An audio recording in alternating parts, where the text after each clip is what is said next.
The sky cracked open above my cabin, and my son grabbed my arm so hard it left a mark before I even understood what was happening. I was Daniel, and until that moment, I was just a man who fixed old machines for a living on a frozen little moon nobody wanted. My daughter Vasha was 17, my son M was 12. Neither of them looked human, not even close, but they were mine in every way that mattered, and in that first second of noise and light, my only thought was getting them somewhere safe. 7 ships broke through the low clouds, black and silver, moving too fast and too quiet for anything good. I had lived on this moon for 9 years and never once seen a ship that size.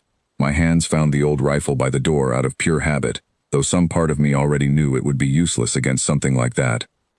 Vasha's face changed the moment she saw the markings on the hull. She went pale under her silver skin, and her voice came out flat and careful, the way people talk when they are trying very hard not to panic. "They found us," she said. "After all these years, they actually found us." I did not understand what she meant, not yet, but I understood fear when I saw it, and I was not about to let that fear win. Inside, I told both of them, now. M did not move. He stood frozen, staring at the ships as they slowed and began their descent toward the frost-covered field behind our home. I grabbed his shoulder and pulled him toward the door, and that seemed to snap something loose in him, because he finally started running with me.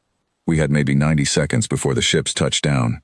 I used every one of them, thinking through every hiding place I had ever built into that cabin, every escape route I had planned back when I still worried about raiders passing through this system. I never imagined I would need any of it for something on this scale. The cabin door slammed shut behind us, and I threw the old iron bar across it, knowing full well it would not stop anything determined to get in. Vasha was already moving toward the back room, toward the hidden crawl space under the floor that led to the old mining tunnel beyond our property line. She had helped me dig that tunnel 3 years earlier, back when we thought we were just being careful. "Talk to me," I said, following her. "Who are they? Why now?" She hesitated at the hatch, hand trembling on the handle, and for a moment she looked younger than I had seen her look in years.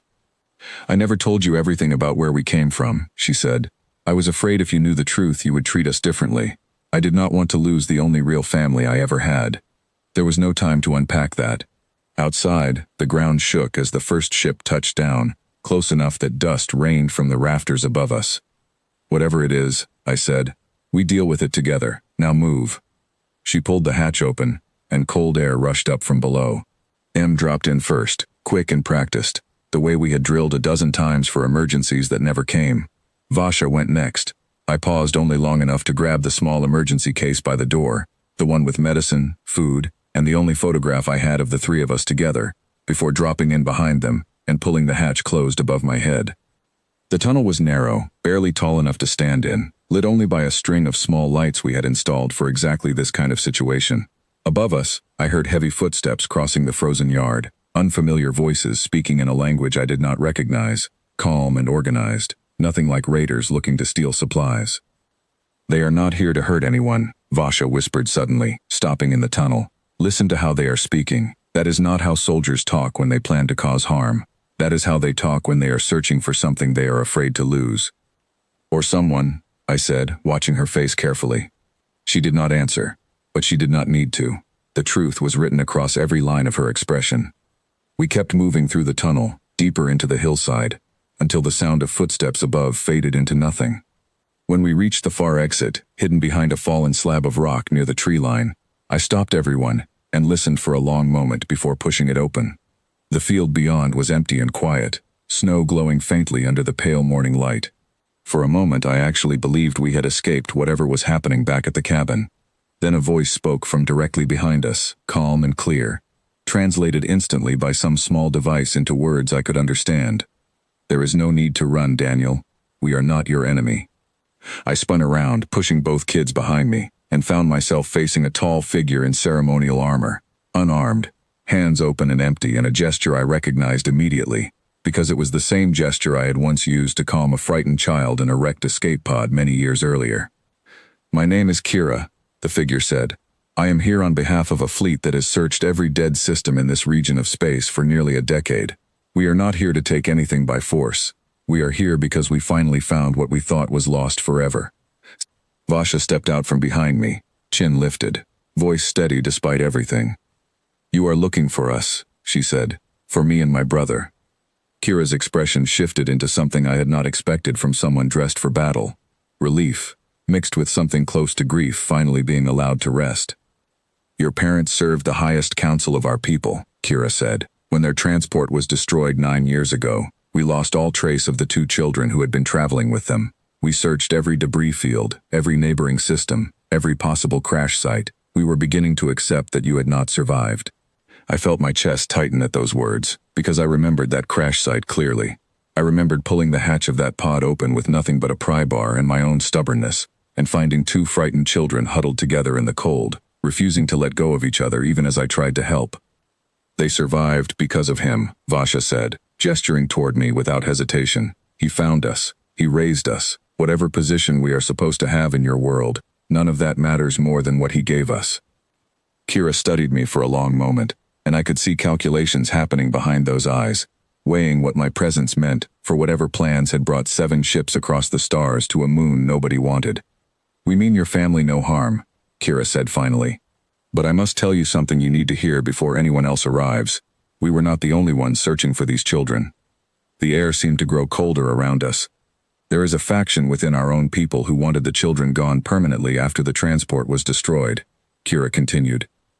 They believed removing the last 2 heirs would allow them to seize control of the council uncontested. If word reaches them that Vasha and Emb are alive, they will not hesitate to finish what they started 9 years ago. M's hand found mine and gripped it tightly.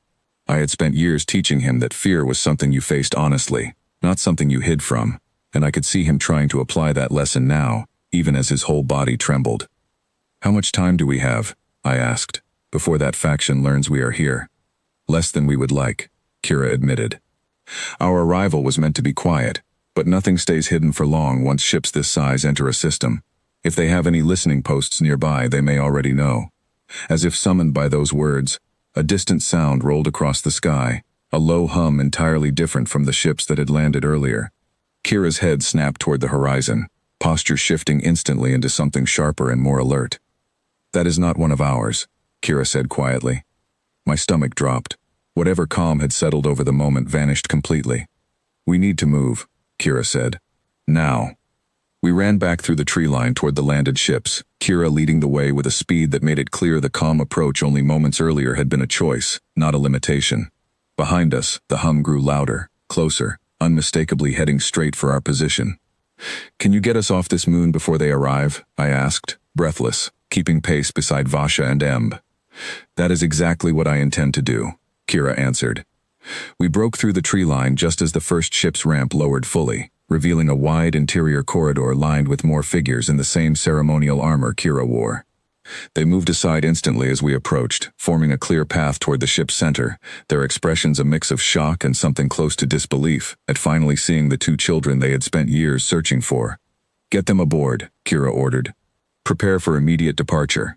I felt hands guiding Vasha and Emb up the ramp, and I followed close behind, refusing to let even a few feet of distance separate us now.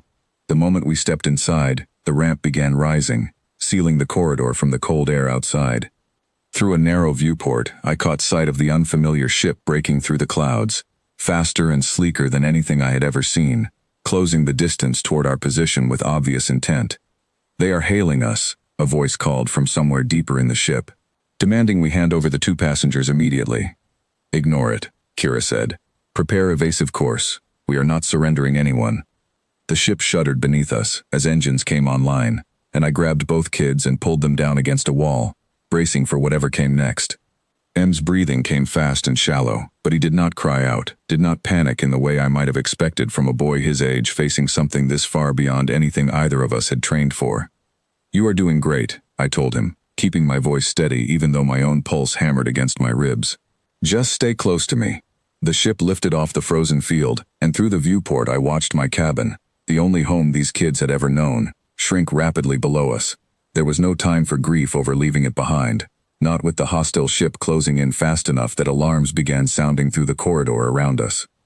They are attempting to cut off our path to open space, Kira announced from the front of the ship. Hold on. The vessel banked hard, and I felt the pull of the turn in my stomach as we changed course sharply, weaving through the thin atmosphere with a precision that spoke of pilots who had trained for exactly this kind of pursuit. Outside, the hostile ship matched our movements almost perfectly, staying close, refusing to let distance grow between us. "We cannot outrun them in atmosphere," Kira said. "We need to reach open space where our escort can intercept." "How far is that?" I asked. 2 minutes, came the answer, assuming nothing goes wrong. 2 minutes felt like an impossible distance with an enemy ship close enough to see clearly through the viewport, its hull marked with symbols I did not recognize but instinctively understood as a warning. Vasha's hand found mine, steady despite everything happening around us. "They cannot land a shot without risking us," she said quietly. "That ship is built for pursuit, not open confrontation. They want to force us down, not destroy us outright. As long as we keep moving, we have a chance." I did not know how she understood the technical details of a chase like this, but her calm gave me something to hold on to in a moment that otherwise felt entirely out of my control. The ship shuddered again as something struck the outer hull, not powerful enough to breach anything, but strong enough to send a ripple of tension through everyone around us. Kira's voice cut through the alarms with sharp authority. "Brace for a full course correction. We are diving toward the ridgeline to break their sensor lock." The world outside the viewport tilted sharply as our ship dropped low, skimming close over a jagged mountain ridge that had marked the edge of our property for as long as we had lived on this moon. I had walked those same rocks 100 times gathering supplies, never once imagining I would see them from this angle, at this speed, with this much at stake. The hostile ship followed, but the maneuver bought us precious seconds, opening a gap between us that had not existed moments earlier. "Distance increasing," someone called from deeper in the ship. "We are pulling ahead." Kira did not relax, not yet, eyes fixed forward with total focus. "Do not celebrate until we clear the atmosphere," Kira said. The ship climbed sharply, engines straining audibly under the effort, and I felt the pressure building against my chest as we pushed higher and faster than anything I had ever experienced. M gripped my arm tightly, eyes squeezed shut, and I held him close, whispering something meant to comfort more than inform, though I am not entirely sure what words actually left my mouth in that moment. The sky outside the viewport darkened rapidly as we broke through the upper atmosphere, stars appearing where clouds had been only seconds earlier. The hostile ship remained visible behind us, still closing, still refusing to give up the pursuit. Then, without warning, 3 additional ships appeared ahead of us, emerging from the darkness in formation, moving to intercept the pursuing vessel before it could close the remaining distance. "Our escort," Kira said, finally allowing relief into her voice. "Right on schedule." The hostile ship broke off immediately, altering course sharply away from the newly arrived formation, clearly unwilling to risk a confrontation against numbers that heavily favored us now. Within moments, it vanished entirely from view, retreating back toward whatever hidden position it had launched from. The tension in the ship seemed to release all at once, replaced by a heavy, exhausted quiet. M finally opened his eyes, looking around as though only now realizing where he was and what had just happened. Vasha exhaled slowly, some of the color returning to her face. "We are safe," Kira confirmed. "For now." I sat back against the wall, my arms still wrapped around both kids, my heart finally beginning to slow after minutes that had felt endless. Whatever came next, whatever explanations, negotiations, or decisions awaited us in whatever place this ship was ultimately heading, none of it mattered as much as the simple fact that we had made it through that moment together. "You said for now," I said, looking up at Kira. "What happens after now?" Kira knelt slightly, meeting my eyes directly, voice softening for the first time since we had met. "After now, we make sure nothing like today ever happens again," Kira said. "We owe these children that much, and we owe you far more than we can properly repay for keeping them safe when we could not." Vasha leaned against my shoulder, quiet for a long moment before speaking again. "Whatever position we are meant to hold among your people," she said, "none of it changes who we consider family. He raised us when no one else could. That does not end just because you finally found us." Kira nodded slowly, something like respect settling into the gesture. "No one is asking it to end," Kira said. "You have my word on that." M finally spoke, voice quiet but steady, breaking the heaviness of the moment with the kind of simple honesty only a 12-year-old could manage. "Can we at least go back for my books?" he asked. "I left them under my bed." Despite everything, despite the exhaustion and the fear still fading from my body, I found myself laughing, and beside me, Vasha did the same, and even Kira's stern expression cracked into something close to a smile.